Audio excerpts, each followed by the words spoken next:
je répète, on importe le module pour parler avec Python. Ensuite, c'est l'appel du document. Alors ça, c'est une ligne que vous allez mettre dans tous vos scripts en Python. Si vous voulez appeler toutes les feuilles que vous avez dans le classeur, vous le faites, mais c'est pas nécessaire. Si vous voulez appeler la feuille courante, vous le faites également, mais c'est a priori pas nécessaire. Vous voyez qu'ici, je rappelle seulement document directement, et je prends le contrôle. Je m'intéresse aux cellules qui sont sélectionnées, et ensuite je leur donne la couleur que je souhaite. Donc il me reste plus qu'à définir, puisque pour l'instant j'ai pas défini RGB, à définir une nouvelle fonction.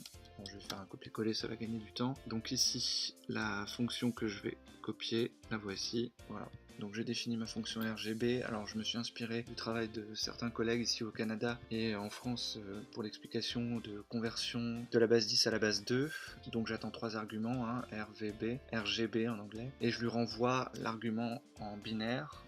Alors je vais pas m'attarder là-dessus, mais ici c'est des opérateurs dédiés au binaire pour le ou exclusif, le décalage de bits, etc.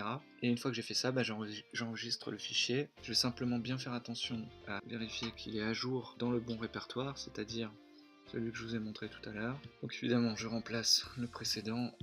Maintenant, je reviens à ma feuille, j'ai ma macro, j'ai mon bouton. Il suffit simplement de faire le lien entre les deux. Donc je vais sélectionner ma macro donc en activant le bouton ici. Je fais un clic droit, CTRL, et à présent je vais sélectionner l'onglet Events, donc événements. Et en face de Execute Action, je vais choisir la macro. Vous allez dans LibreOffice Macro et théoriquement vous trouvez les macros que vous avez enregistrés au bon endroit. Donc celle-ci elle s'appelle BlueButton. Il me demande dans le fichier BlueButton il y a deux fonctions, couleur et RGB. Quelle est la fonction que vous voulez activer? C'est couleur, puisque c'est couleur qui appelle RGB en fait.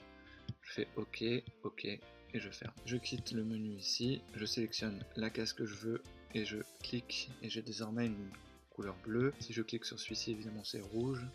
Je peux sélectionner une colonne entière.